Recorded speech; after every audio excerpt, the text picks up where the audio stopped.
Good morning, student. Today's our topic is glycolysis, यानी कि श्वसन की क्रिया विधि, मैकेनिज्म ऑफ रेस्पिरेशन। श्वसन की क्रिया ग्लूकोज शर्करा है उससे शुरू होती है। दोनों श्वसन प्रक्रियाएं, चाहे वो वायवीय हो चाहे वो अवायवीय श्वसन हो, कहाँ संपन्न होती है? कोशिका द्रव्य में संपन्न होती है। श्वसन क्रिया को मुख्य रूप से 3 चरणों में बांटा जाता है। पहला चरण है ग्लाइकोलाइसिस, दूसरा है क्रेब्स चक्र और तीसरा है इलेक्ट्रॉन परिवहन तंत्र। क्लियर? तो मैं आपको बता दूं, मैकेनिज्म ऑफ रेस्पिरेशन अभी आपको समझाएंगे। The process of respiration generally starts from both aerobic and anaerobic. Initially reaction takes place in cytoplasm and form one molecules of glucose formation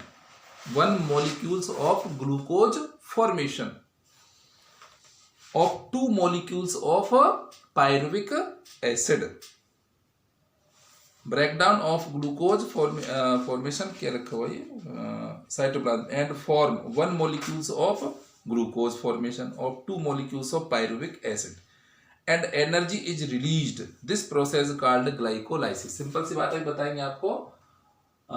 glucose is breakdown into 2 molecules of pyruvic acid. This is called glycolysis.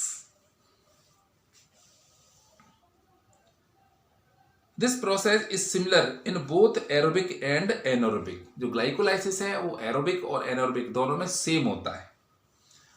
Oxygen is not required in this process. Glycolysis में oxygen की कोई आवश्यकता नहीं होती है, तो oxygen is not required in glycolysis but present in oxygen from form pyruvic acid in glycolysis. Glycolysis में pyruvic acid के फॉर्मेशन के लिए ऑक्सीजन आवश्यक है।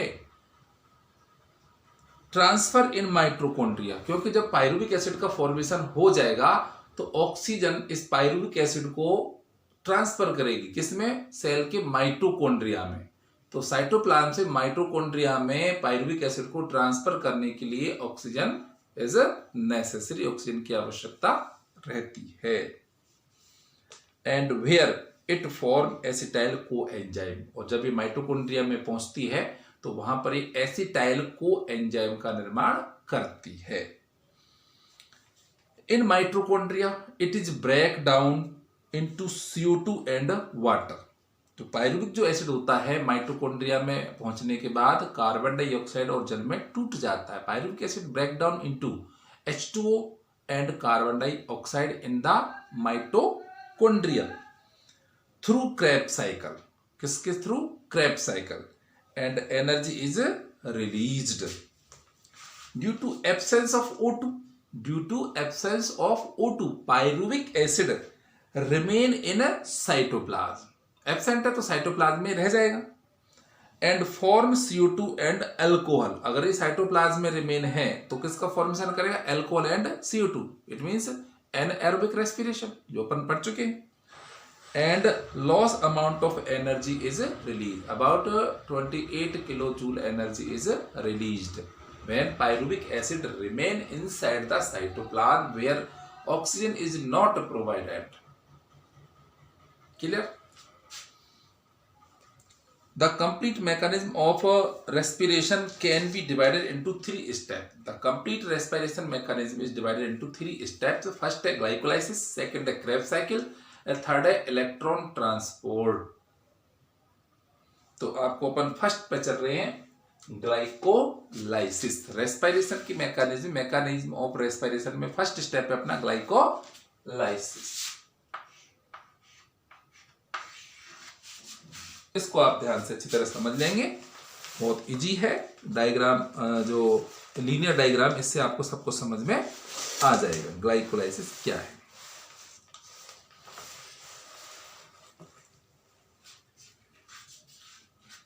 कई क्रमबद्ध जैव रासायनिक अभिक्रियाओं द्वारा ग्लूकोज के एक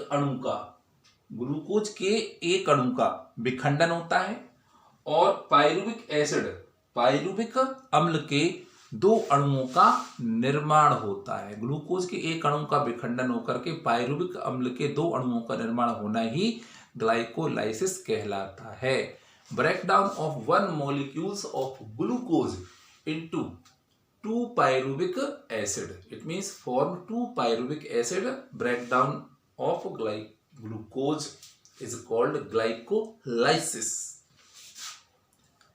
अब इस क्रिया ग्लाइकोलाइसिस को सबसे पहले 3 साइंटिस्टों ने खोजा था, गुस्ताव एम्बेडेन, ऑटो मेयरहॉफ एंड जे परनास। 3 वैज्ञानिकों ने इसको खोजा था। किसने?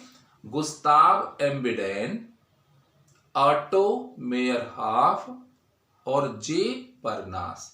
तो तीनों वैज्ञानिकों के नाम जो है, नाम के अंतिम अक्षर का जो पहला लेटर है EMP,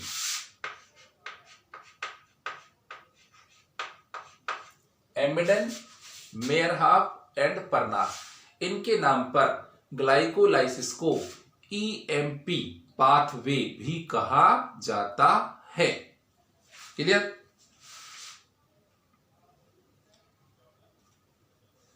The process of glycolysis are also known as EMP pathway. The process of glycolysis is also known as EMP pathway,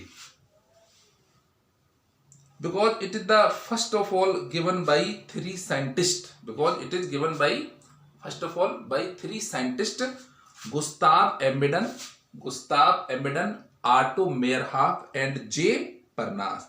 The name of EMP keep of glycolysis by the first letter of last name. First letter of last name of these scientists. तो साइंटिस्टों की जो name की जो last name का जो first letter है, उसके base पर इनको ग्लाइकोलाइसिस को अपन EMP पाथवे भी कहते हैं। In plant glucose obtain from sucrose.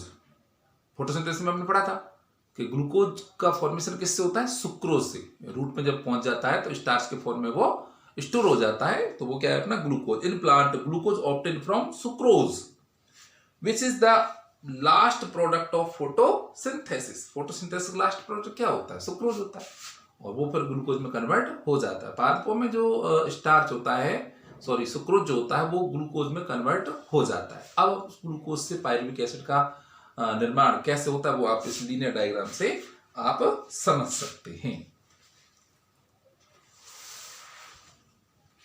अब आप इसको देखेंगे कि इसी से समझ में आएगा। डेफिनेशन क्या है? ग्लूकोज के एक अणु का विखंडन होना और पायरुविक अम्ल के 2 अणुओं का निर्माण होना ही ग्लाइकोलाइसिस कहलाता है। ये डेफिनेशन हो गई।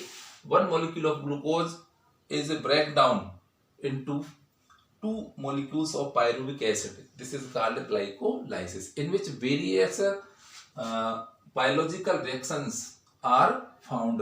They are as follows. Glycolysis के प्रक्रिया में निम्न जैव रासायनिक अभिक्रियाएं होती हैं, और कौन कौन से एंजाइमों की उपस्थिति में होती हैं वो आप इससे समझ सकते हैं। First of all, due to the presence of hexokinase enzyme, glucose convert into या glucose form breakdown into glucose 6 phosphate. 6 carbon atom, glucose 6 phosphate. Glucose के एक अणु का सबसे पहले विखंडन होता है ग्लूकोज 6 फॉस्फेट के 6 कार्बन अणुओं में, कार्बन यौगिकों में, और किस एंजाइम की उपस्थिति में? हेक्सोकाइनेज की उपस्थिति में। क्लास में आपको रटा देंगे। अब glucose 6 phosphate convert into fructose 6 phosphate due to the presence of isomerase. क्योंकि दोनों क्या है? आइसोमर है, और जब आइसोमर हैं ग्लूकोज एंड फ्रक्टोज, तो एंजाइम कौन सा होगा? Isomerase. Due to the presence of isomerase enzyme, glucose 6 phosphate just convert into fructose 6 phosphate. They are also 6 carbon compound. Glucose 6 phosphate का आइसोमेरेज एंजाइम की उपस्थिति में फ्रक्टोज 6 फॉस्फेट में बदल जाता है। अब फ्रक्टोज 6 फास्फेट जो है वो फास्फोफ्रक्टोकाइनेज की उपस्थिति में फ्रक्टोज 1,6 डाइफास्फेट में बदलता है। फ्रक्टोज 6 फास्फेट 1,6 फ्रक्टोज 1,6 डाइफास्फेट में बदलता है और एंजाइम कौन सा होगा? Phosphofructokinase. Due to the presence of phosphofructokinase, fructose 6 phosphate convert into fructose 1,6 diphosphate.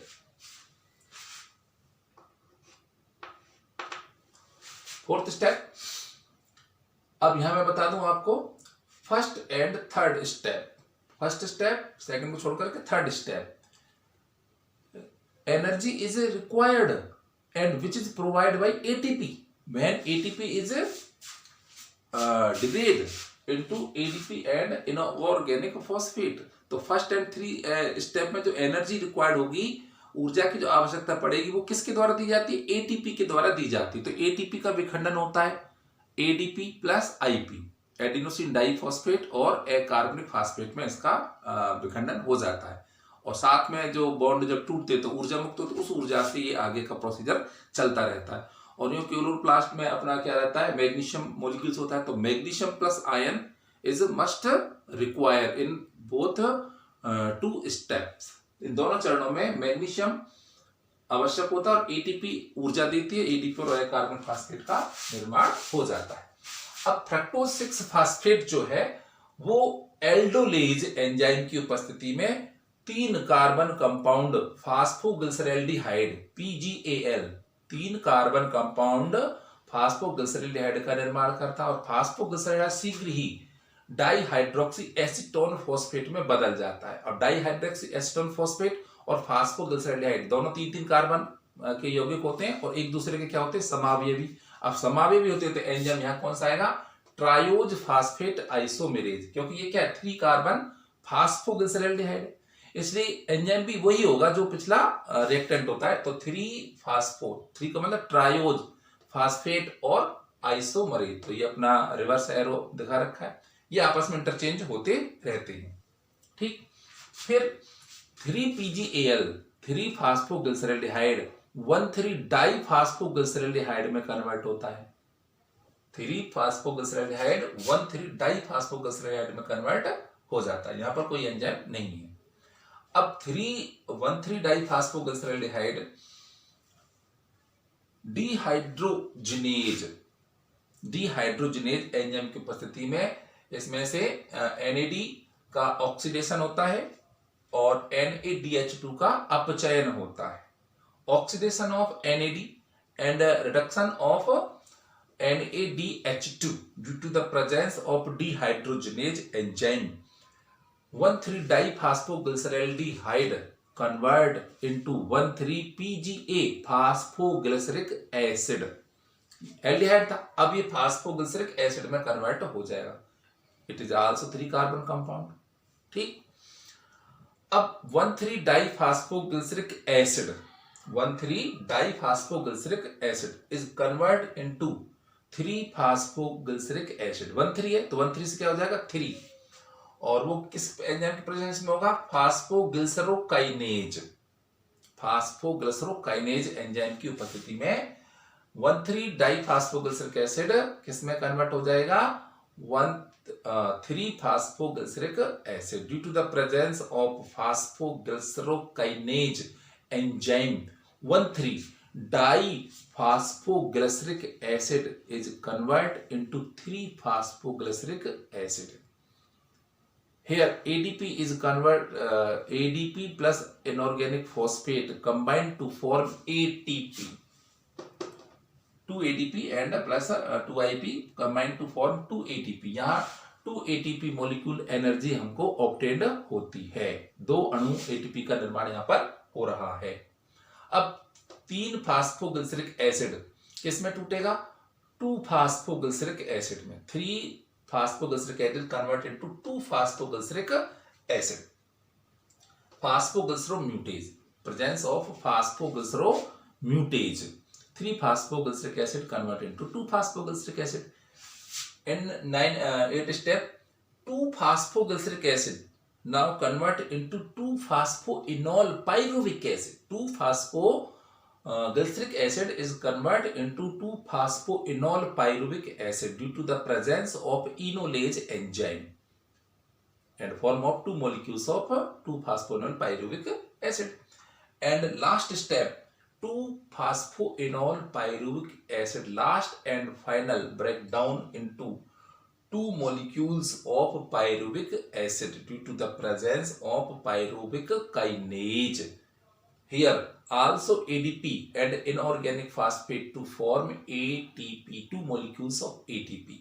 यहाँ 2 अणु एडिनोसिन डाइफॉस्फेट और अकार्बनिक फास्फेट मिलकर के फिर 2 अणु एटीपी का निर्माण करते हैं और 2-फास्फोइनोल पायरुविक जो अम्ल है वो अंत में क्या बनाता है, 2 अणु पायरुविक अम्ल का निर्माण करता है। तो इस प्रकार हम देखते हैं कि वेरियस बायोलॉजिकल रिएक्शंस के through 1 molecules of glycolysis finally break down into 2 molecules of pyruvic acid. This is called glycolysis.